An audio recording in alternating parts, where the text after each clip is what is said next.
heading the 34th Doha, which was titled as A Frivolous Life. Raat gawai soyakar divas gawayo khai. Sleeping, have you spent the night? The morning you have spent eating. Treating life like a valueless pebble, the valued gem you frittered away.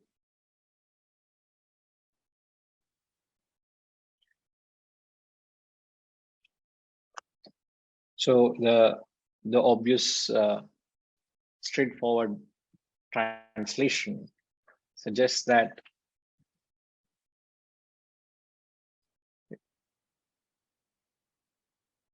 the nights have been slept, the mornings have been spent consuming, but the deeper meaning to that is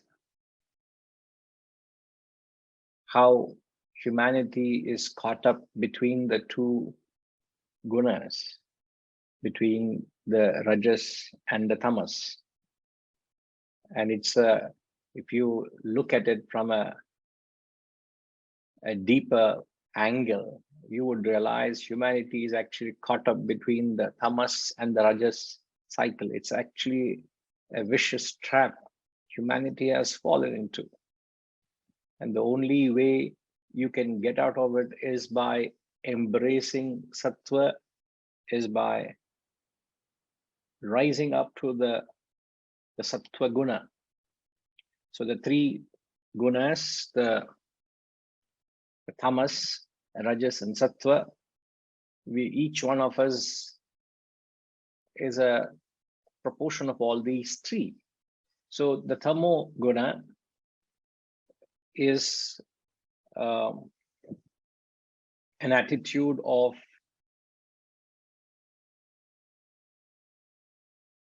inaction, an attitude of where you become very procrastinating. You keep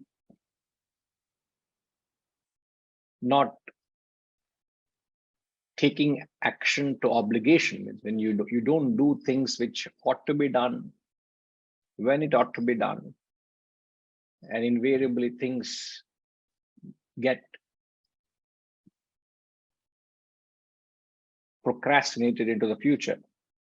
So an attitude where you abandon action,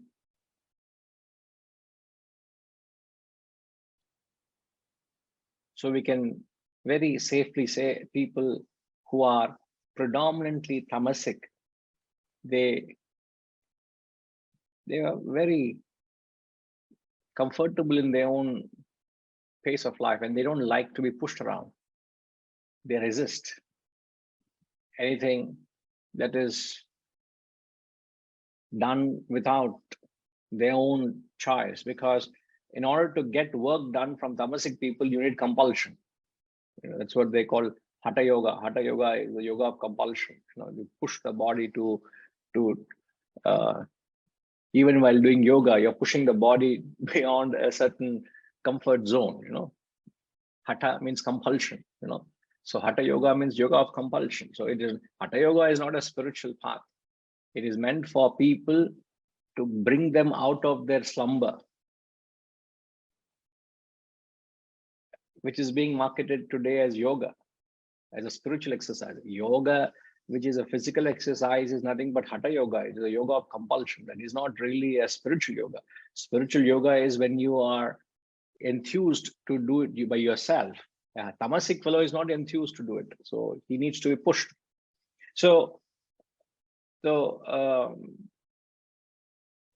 those who are predominantly tamasic are also, as we mentioned, that there are these time zones. The tamasic hour we did mention is from 6 p.m. till 4 a.m.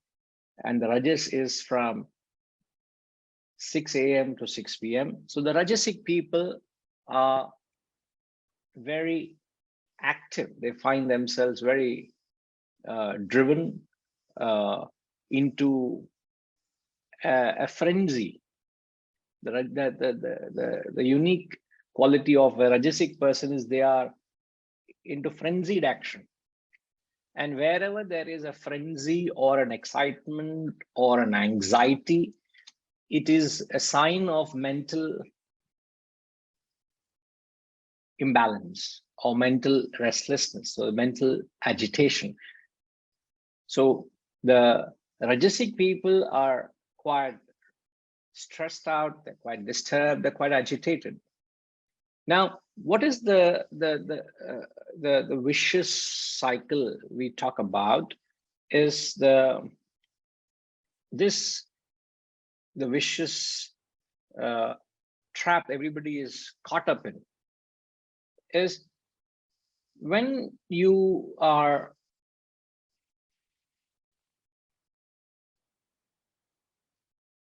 in fact, I would rather put this fundamental question we all should have this answer. What is it that we are constantly seeking in life? The primary thing that we constantly seek in every action that we perform. We constantly are seeking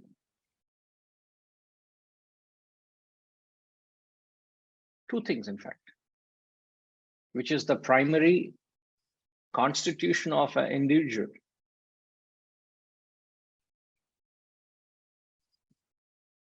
There's a primary constitution of an individual, and we are constantly striving to satisfy that primary requirement.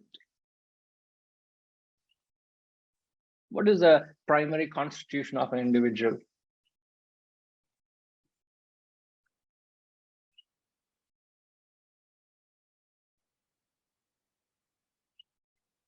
Gayatri Ma, what do you think is the primary requirement of every individual? How relevant to this Doha is, but usually primary is fulfilling the void within. We just keep on trying to fulfill the void within us. That's why we go externally out to keep on doing some activity. Okay. I just said again that the context of the void is not in the context of the Doha, but if you are able to think along the lines of what the Doha is saying, which we are using the context and then we expand on it, as you realize. See, everyone at different levels, but they're primarily doing this. As we have learned in Bhajgovindam, he says I don't want to fall back onto that, but the primary requirement of every human is there is a material quotient and a spiritual quotient, isn't it? Individual has a constitution of this. There's a material quotient and spiritual quotient. So the material quotient in you is striving you to advance yourself materially. So there is an inherent drive to constantly keep acquiring for your material quotient, because there is a certain requirement of materiality. And the spiritual quotient is we constantly seek happiness. You want to find happiness, you want to be contented, you want to be peaceful as well. So there is these two requirements of material progression. So if somebody is wanting material progression, I don't see anything wrong with it, because that's what everybody is seeking. At the same time, you want to be happy, peaceful, and contented. So there is these two primary requirements of every individual. Now, the proportion can vary. How predominantly materialistic you are or predominantly spiritual you are, that is a matter of your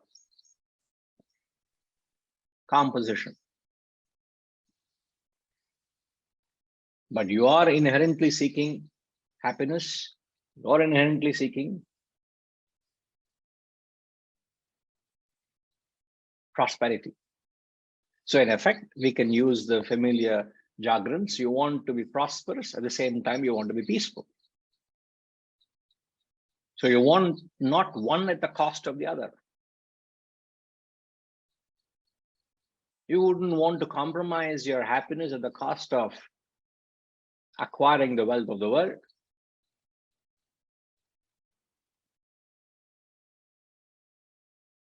Is it? Oh, I only want happiness, but not the wealth of the world. Now would you say, I want all the wealth of the world, but no happiness? But if this is the requirement, that you want prosperity, you want to be peaceful, at the same breath, imagine if there's like two sides of a sandwich. You want both these aspects in your life, but this principle of the vicious cycle of rajas and tamas, that's the connect we're drawing. The vicious cycle of rajas and tamas to this primary requirement of both. People are not able to integrate these both into their lives at the same time. Now, how is that? A person who is rajasic,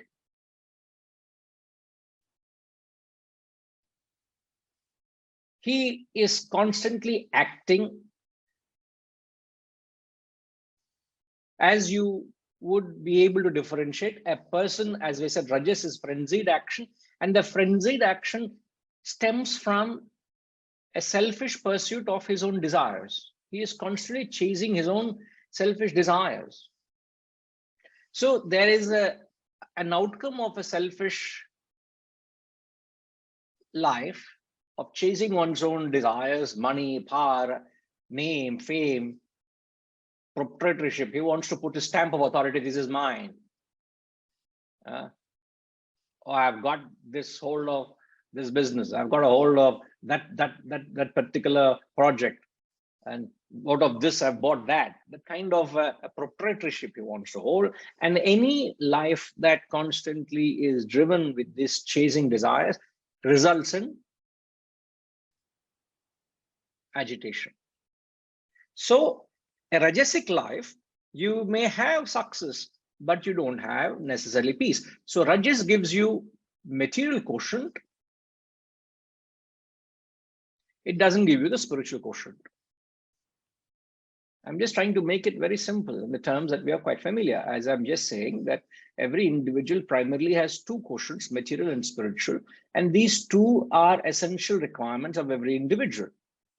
So you won't want to compromise one for the other. You want both in your life. But a rajasic person, because of the action that he performs of desires and selfishness, he only gets the material quotient, not the spiritual quotient. He has the wealth of the world, but not necessarily contented. He's not necessarily peaceful. He's not necessarily happy. Now, if you see the other side of it, the tamasic people, they get peace.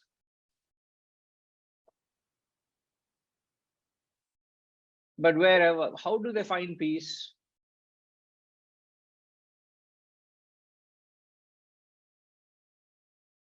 I want Kashish to answer this question. Others all, you're quite acquainted, I believe.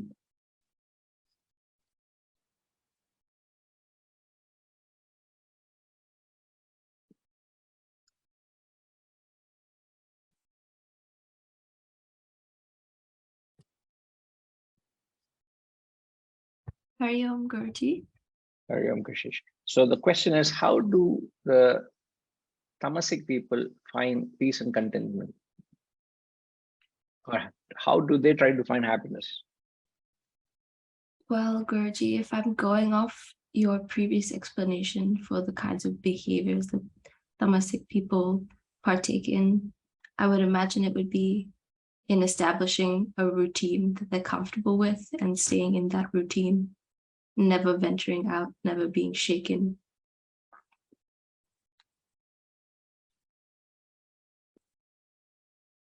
So tamas is inaction, didn't we say that?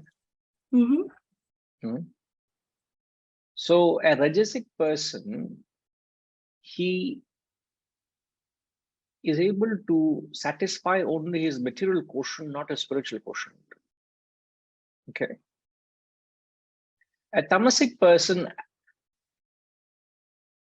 finds that peace or happiness by abandoning the action that had got him agitation.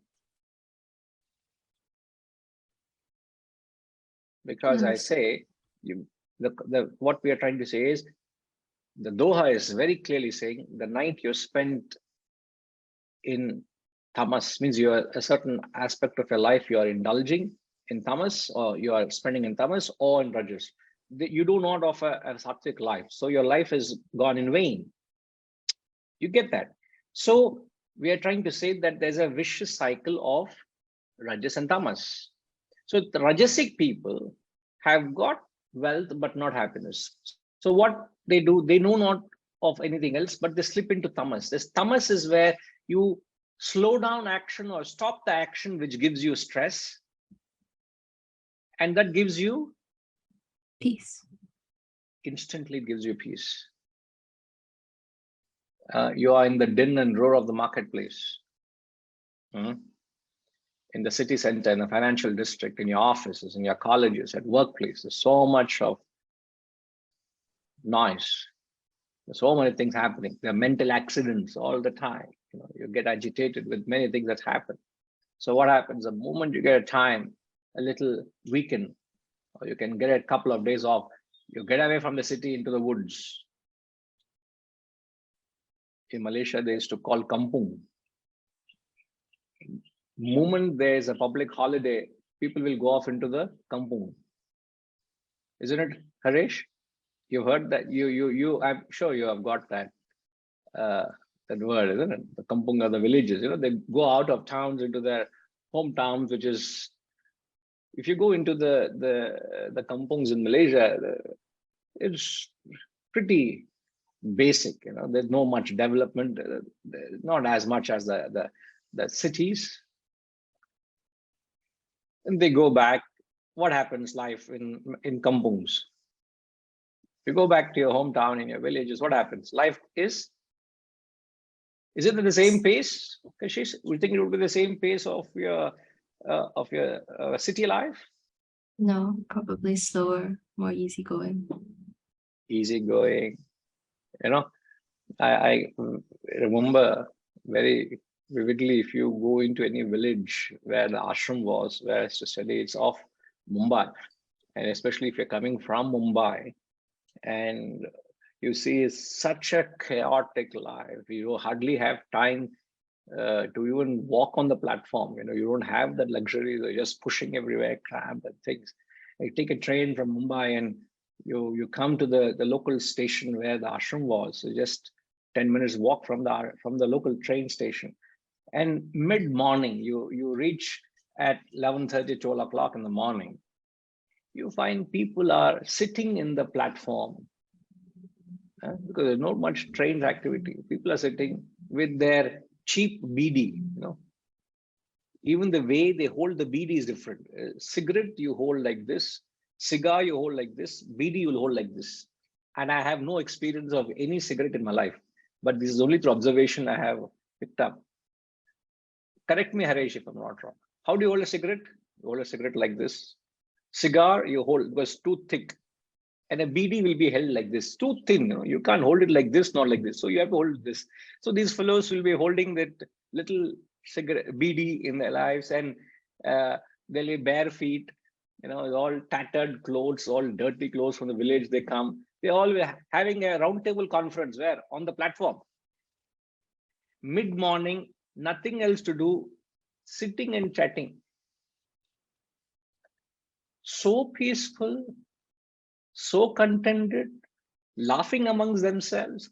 11 o'clock in the morning, and I've just come 2 hours away from there is Mumbai. There, nobody has time for anybody. Subhashi will say, what is the life of Mumbai life? Nobody has time for anybody. Hush, hush, hush, hush, running, morning to night. It's a city that never sleeps, I suppose. So 2 hours away, there is full of rajas action, and you see skyscrapers, there's luxury cars, there's wealth, there's 5-star hotels. There's all that money can buy you. but there is no peace and happiness.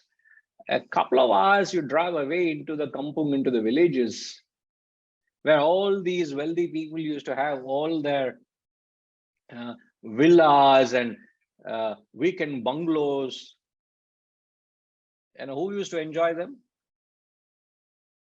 Only the servants, fully paid to enjoy that beautiful scenery sandwiched amongst the mountains, fresh air, lush greenery.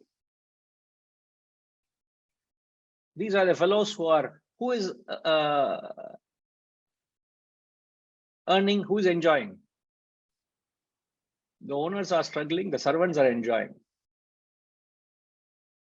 There's a saying, fools build houses, wise live in it. They have no time. Once in a while, once in a year, they'll come. Because all those servants, they have no work to do. They'll come part-time work to the ashram. And they'll do some field work, some labor work. And they keep telling us, we are also jobless in the ashram. So we'll get a conversation with them. They say, what is this? How many times to clean the same dining table? How many times to mop the floor? How many times? No work at all. The owners will not come. What to do? We are bored. So at least we are coming, doing little seva here, and we are earning some part-time money, additional income than what they're being paid. Now, let's not miss the point. The Rajasic people have found material quotient, but not spiritual quotient. The same people who don't find much wanted peace, they mellow down their action, they come into tamas, but they find peace. But at what cost? Kashish, at what cost do they find peace? The loss of acquisition or the drive. The loss of acquisition. They have not found productivity. They have lost their material opportunity. So what do they find? Oh, I'm losing out on the business. I'm losing out on my investments. I'm losing out of meetings and work and things. So what do? They quickly jump back into a car and run to the cities. Go back to Rajasic life. What do they get? Again, they get back the wealth, the name, the power, the position. But what do they have lost? Peace. Peace. Okay, now what do you want? You get back what you have lost. What do? Come back to a life where you abandoned action, tamas. It doesn't matter where you go, but you want to avoid action. What have you got? You've got the peace that you wanted, but what have you lost? You have lost that productivity or that competitive spirit because you're not in action. This is the vicious cycle. Humanity is languishing between rajas and tamas because you're just trying to satisfy the primary urge of material and spiritual quotient. Isn't it a serious stage? Kashish, are you able to see it? Yes, Guruji. Please let others see it. Perhaps they will hear to you, Kashish. Go and tell to your friends. Go and tell your students, your colleagues at work, your university. Go and tell them. We're all our lives. I'm not talking about you all who are looking forward to embrace life. Everybody at every stage, you look at your parents, you look at your uncle, you look at your relatives, you look at the world from this eye, you see everybody is caught up in this rajas tamas cycle. Nobody knows that there's a life called sattva, and sattva is a life where you can inject both rajas and tamas. Sorry, you can both inject both productivity and prosperity into action. They know not. That's what Kabirji is saying. Your valuable gem, you're frittered away, man. Your life is like a valuable gem. You're treating it like a valueless pebble. Just getting into these two meaningless zones of rajas and tamas. Very, very concerning state. Very concerning. Yes, Setuji.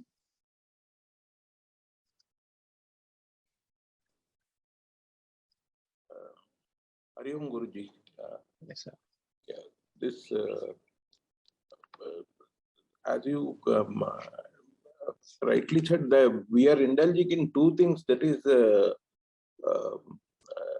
rajas and that is acquisition and indulgence. Yes. This acquisition, see, in my childhood, I was a voracious reader, and in school days, I have read a lot of Western success stories, autobiographies, and success stories. And that is on entrepreneurship, and all the time I have been molded that working hard and making money, and you get by being prosper, fulfilling your desires gives you happiness. That happiness, what we say, is a fleeting happiness. The pleasure as projected as happiness. So we were getting happiness, and later the whole country was aping West. West became a model, and we were thinking becoming success is happiness. And having made money, we thought we want to indulge. Having and it was between indulgence and this thing. But luckily, my childhood and all, because of the value system in the family and the tradition, we were exposed to certain practices where we were getting some peace, and the spiritual element was there. But later, when I became entrepreneur, I thought that is waste of time. Valuable time should be spent on creating wealth. And Right. wealth also give, but this indulgence and this acquisitions were also giving sort of happiness, and you fulfilling desires is giving you fulfillment, something like that. That has been, see, the whole world is caught in this acquisition and indulgence, and they are thinking they are at happy, and they are peaceful also. See, this is not that they don't know this element. Even if we tell them, they think I am already happy. I'm every day I am happy. Later ages only we are realizing how fallacy it is, and how ignorant we were, and how we wasted time. But those who are in the success path, they want to stay back late night, either work or indulge, but get up definitely not before 7.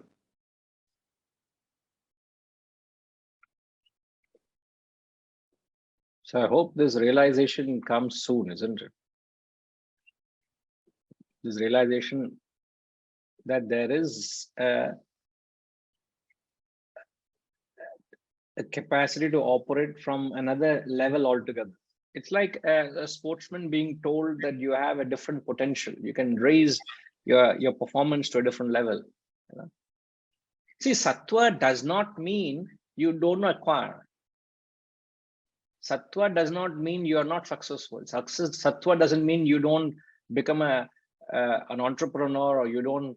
By sattva, we can effortlessly earn without stress. We can. I have seen people following. Now, when I realize some people models, I have a role model.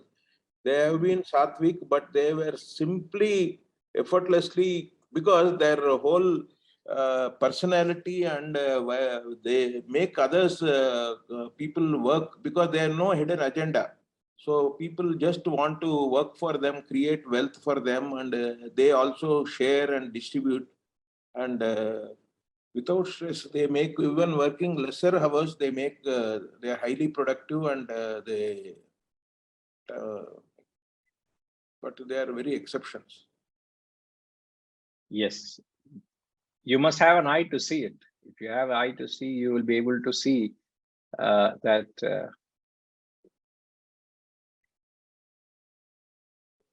who is sattvic, who isn't. He's like a fellow who doesn't know. Guruji, I know a couple in Bombay. They came from US. They make tons of money, both husband and wife. they wanted to come back to totally into seva and distribute their wealth. Then they realized still they are productive and they can add a lot of value to enter. So they work part-time, 4 hours a day. They create, they are unable to distribute their wealth. And they want to do so many projects. And they silently do. There are a lot of people like that. They are unable to distribute the wealth. Is that what you say? Yeah, they are unable means they want to be deserving cases only they want to give, they do scrutiny. Right. So they have some norm, but they have written, they have spoken, and they have said just being consultant and they are experts in their field, people are ready to pay any amount of money for them.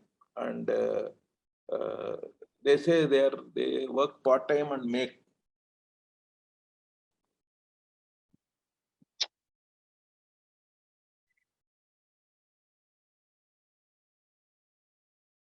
So what we are able to establish is in Rajas, there's a lot of effort with a lot of strain. In any field of activity, you see, even in sport, those who have the talent or the game, like yesterday, we were taking a little break after a sport the other day, the badminton, and we were just sitting by the side of the court, toweling down, having a few sips of water, and then we were watching few amateurs playing the same game, badminton, and the comment amongst our friends was that fellow is doing tandava on the court. You know what's tandava? He's doing dancing on the court. He doesn't know how to hold a racket. He doesn't know the proper footsteps, and we could see the chaos on the court. Same thing, when a person knows how to play the same sport, he does it with such grace, effortlessly. In any aspect of life, once you know that art of playing that particular rule of the game, it becomes effortless. Similarly, if you know the real beauty of how to live this life, the beauty of life is to rise to the level of sattva and to live a sattvic life. So whatever you do, once you operate from the mode of sattva, life becomes effortless, graceful, fulfilling, very satisfying. And you do it with a great grace. So acquisition also, you do it gracefully. So a sattvic fellow doesn't mean he'll become a pauper. It doesn't mean you will become, you'll be living with bits and pieces. You would be living on breadcrumbs. It doesn't mean you live on breadcrumbs. If you desire to, you will be able to acquire. So a sattvic person is able to satisfy the two primary elements or primary purposes, which is your material quotient and spiritual quotient in one breath. And to take classic examples of, you take even at countries, you find even societies at large are subjected to this, not just individuals. So a society which is predominantly Rajasic, they are productive and not peaceful. A classic example is, for example, you take Japan. I often keep taking this example. Japan is one of the most technologically advanced country, isn't it? Such a small country, but yet they are so dynamic, they're so efficient. Even yesterday, the other day, somebody was saying the first choice of an automobile, someone from US, he was telling me the first affordable car they would want to buy is a Japanese car. They will say Toyota or Honda is the most reliable car.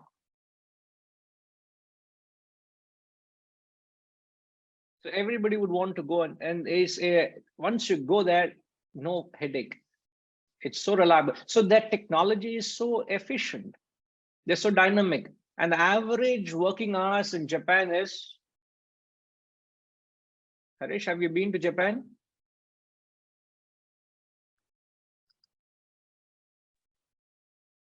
Hariam Guruji. Yes, I've been to Japan, Guruji. Very bad. I thought you haven't gone. I thought I also have not gone. I thought we'll go there. We can But- go again. I haven't been there in many, many years. Okay, so, but you know what's, I'm sure you would know their culture and their how dynamic and how far ahead of they are from what the world is. And many times when you watch these little documentaries on Japan, they say what all you see in Japan, they are 20, 30 years ahead of what you see in other major cities in the world. Isn't it? Yes, correct. Easy 20 years ahead of technology. What you would find cities incorporating it, they're already living a life ahead. So they're very advanced. So their average working hours are? I actually don't know, Guruji, what's the average working hour in Japan? I actually don't know this answer for this. See, you must be like me, you know. No, I may not have smoked a cigarette or a cigar nor a BD, but you should know how to hold a cigarette, how to hold a cigar, and how to hold a BD. Isn't it? How many marks you'll give me for that description? I give you 100. 100 marks. Thank you. You know. So on average, they work 18, 20 hours. On average, a day, not a week. A day they work 18 hours. It's a norm. And when you put in, they're workaholics, you know, they're workaholics. They work and work and work and work and work. They hardly get time to sleep. And a country which is so productive is also the suicide capital of the world, which is a shocking truth, a revelation.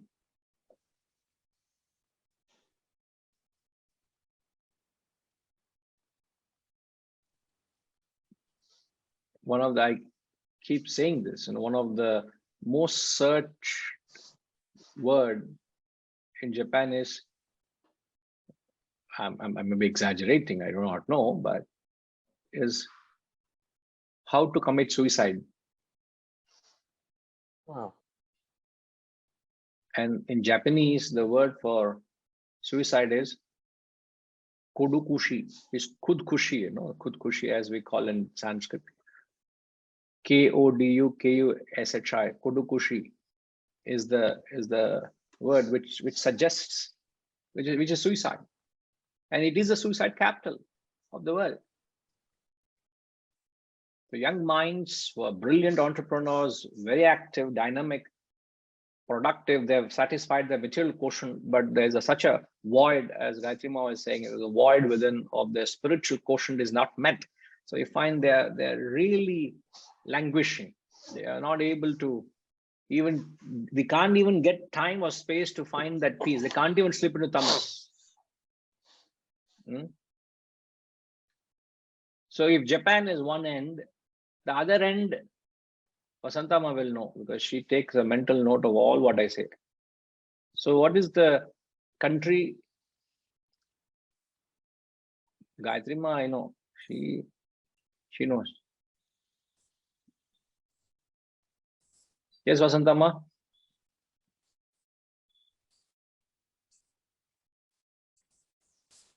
Is it Bhutan? Yeah, I know you knew it. So the example often take is Bhutan. What is Bhutan? They are at these Amasics. They are very peaceful country. If you have been to that country, it's a very beautiful though, but their life is very laid back, you know,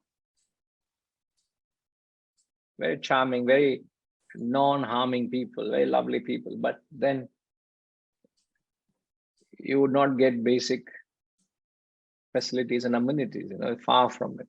So you find on one side you have technology development and suicide. On the other side you have peace and comfort and solace, but there is no advancement. But so when we give this a choice, people are not able to club both. They're choosing one from the other, but actually there's no choice, isn't it? So how would you think sattva would help?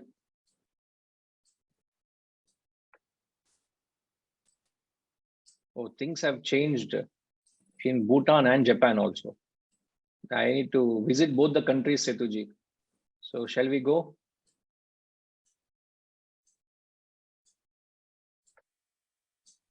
I'm sure, but I'm talking as on a very broad principle. Bhutan will no way compete with Japan. Have you seen any technology, any technology made in Bhutan? You wouldn't see that. Yeah. So I'm trying to drive home a principle. There are obviously it can't be said as a rule. I'm not branding a country as right or wrong. Yes, Setuji? Guruji, I have been to Japan twice, and one time I had stayed for 3 weeks in a training program. What I found is actually at that time, but that was quite old, but my analysis is they are also have our value system, family, they have lot of respects for elders. They are in the countryside, they do lead a different life. In the cities, it is a different life. But what there, the inflation is very high. The cost of living has tremendously increased. Unless they work long hours, they cannot meet their ends. Apartments are sold at square inch rate, not square feet. Everything is very expensive. Living is expensive. So people work long hours, and they have a different system. See, one company I visited where they spent a lot of time with us entrepreneurs, and later I came to know all those who spent time with us for 3-4 hours, they voluntarily add that time to their work. They have to work for 8 or 9 hours, and if they spend in other activities, although it is concerned and assigned to them, they again do extra that 8-9 hours voluntarily. This is the culture they have, and whenever they want to protest, they produce more. By not they stop production. Their culture is different, but they make they are all very workaholics. They have a very poor married life.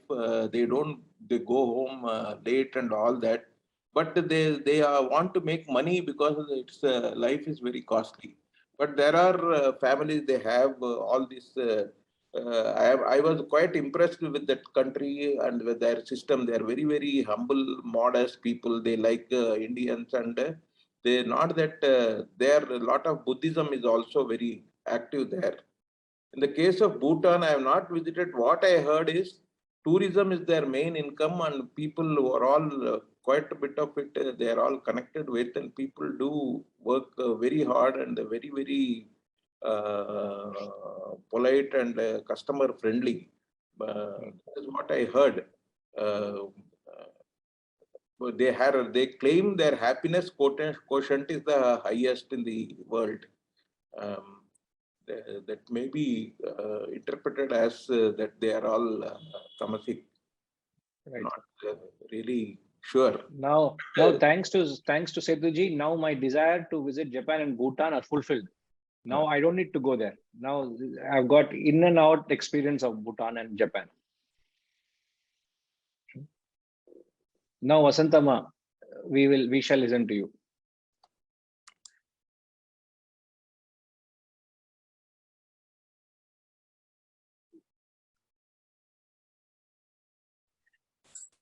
Yes, yes.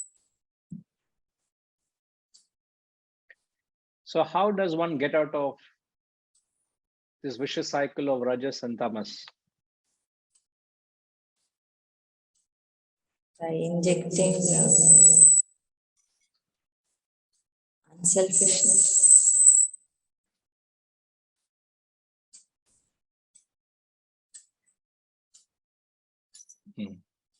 The only way you will be able to come out of the vicious cycle of rajas and tamas is by performing inspired action, isn't it?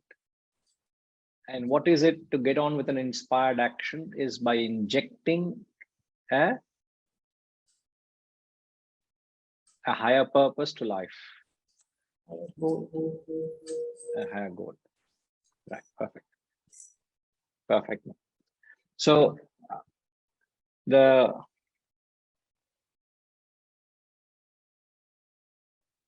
difference between a rajasic action and a sattvic action, rajasic action is desire-ridden, sattvic action is inspired action. So when you work for a cause beyond yourself,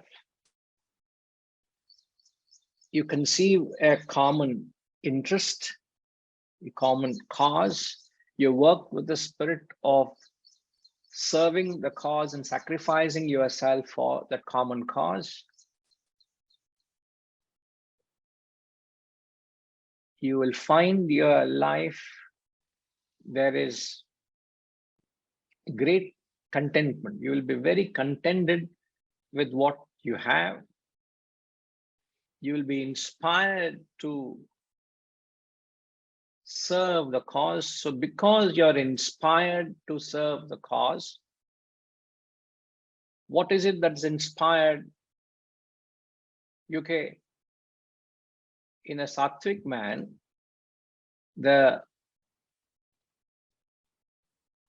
what is it that's inspired? Reaching the higher purpose, Guruji, serving people, selfless action. It is Serving the cause you believe in. Yeah. The higher goal. Yes, yes. Or unselfish cause. So what is inspired by the cause? It is the intellect. So the intellect is inspired. What is balanced? The mind remains balanced. Balanced. Okay. What becomes dynamic and active? The physical body. Okay. So I'm saying how the sattva changes the complexion of your personality. Personality. Yeah. Now, Yes, Guruji. if you want to describe this from rajasic, tamasic, and sattvic, a rajasic person is physically Crazy. active, Yeah. physically Highly active, and mentally agitated, isn't it? Yes. A tamasic person is physically inactive and mentally peaceful. Yeah. Sattva, we are saying, you are physically, you become dynamic, mentally, you become peaceful. composed, peaceful, intellectually, you're inspired. So the difference between rajasic and sattvic action, rajasic actions are selfish driven, egoistic driven, my and I, they're constantly chasing their own I and my. Sattva is when you bring in a higher element into your life, that's the only way out to come out of the life of rajas and tamas. Isn't it? Yes. You're able to see the point now? Yes. Yes, Guruji. Yes. Yes. Perfect. Perfect. So physical body is dynamic, your mind is balanced, your intellect is inspired. That's when you get into the true spirit of action, the true glory of action, the true grandeur of action, which is to live a life of sattvic actions.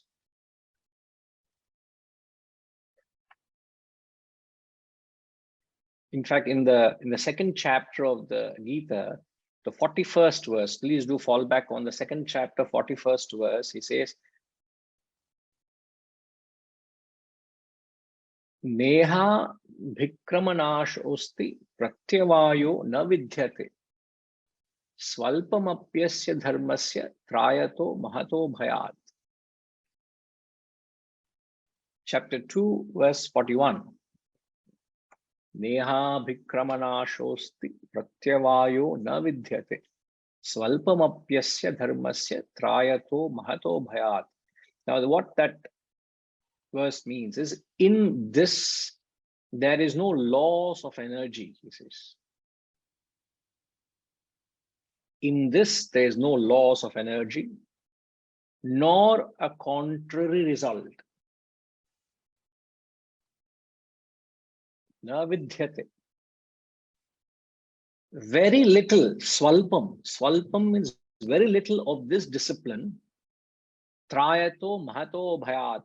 Protects you from great fear.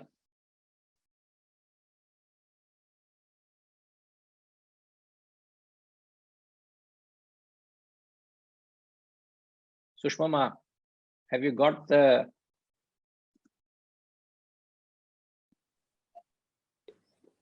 you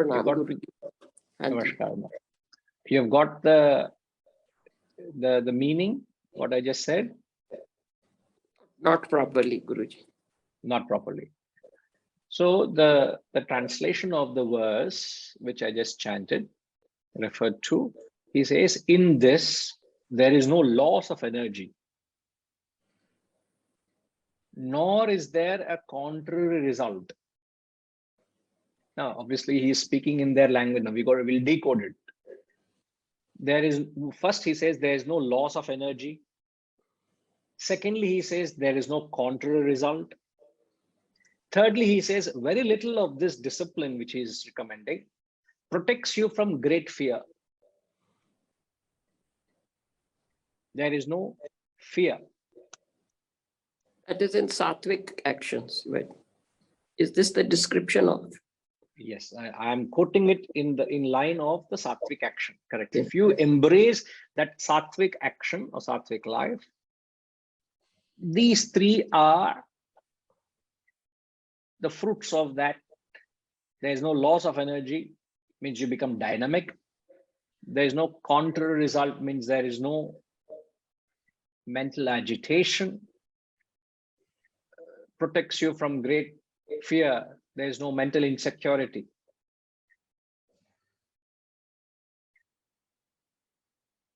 So what is this discipline he's talking about?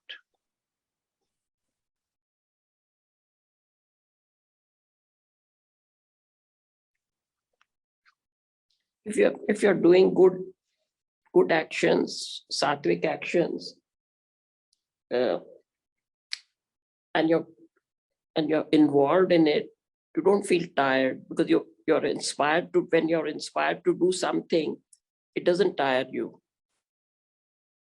Like if we get up at 4 o'clock, you say, but if you are inspired and you feel you want to do this manan, you don't find it difficult.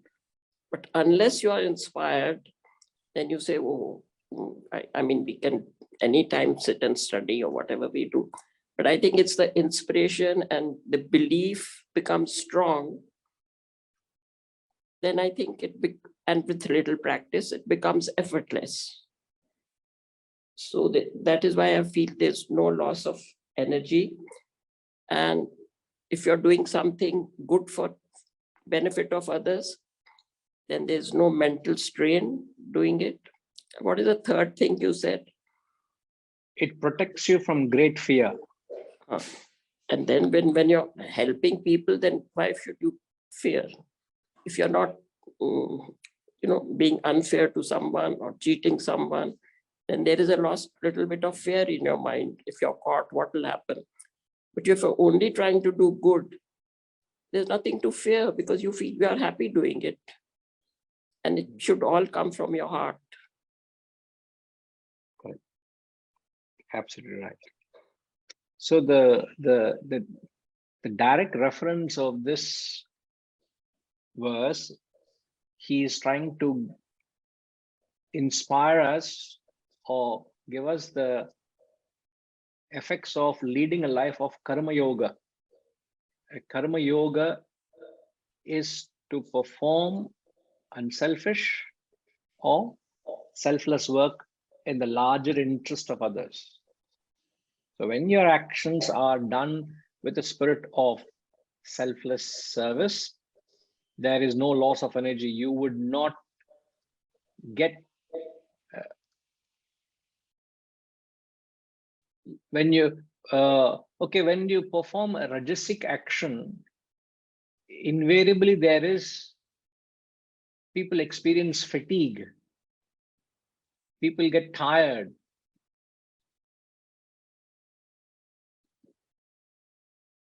But inspired action, you don't get tired.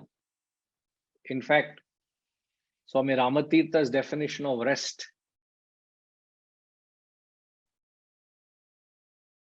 Gayatri Ma, what is Ramatirtha's definition of rest?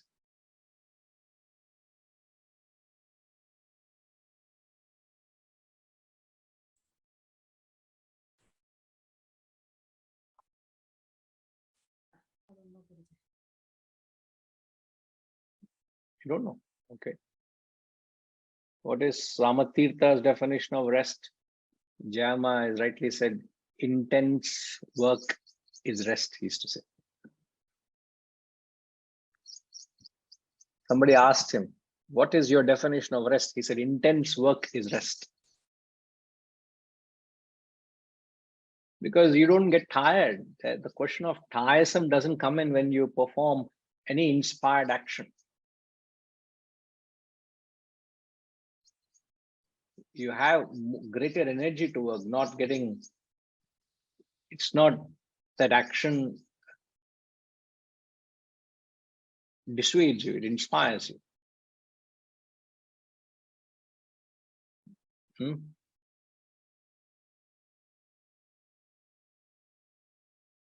So when you perform an action where you embrace the higher and you renounce the lower, instantly you find peace and prosperity follows you.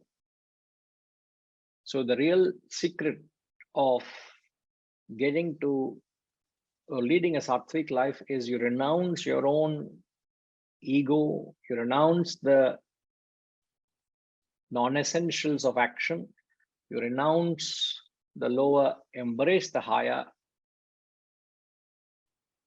You find yourself, there is no fear, no bhaya, no fear means you're mentally very secure, very peaceful and happy and contented, very fulfilled. That's a spiritual quotient. And you find yourself very, very efficient. Action is inspiring, action continues. So a sattvic person would know the true value of life, and he raises his life to the highest level. The whole humanity is languishing between rajas and tamas. So we who have this knowledge are obliged to pass this message. Just keep saying to everybody you meet, let us get out of this trap of rajas and tamas. Let's get on to a sattvic life. Let's understand what sattva is.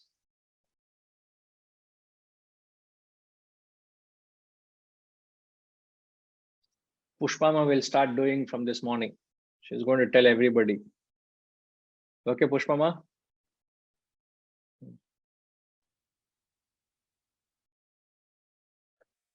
Chalo.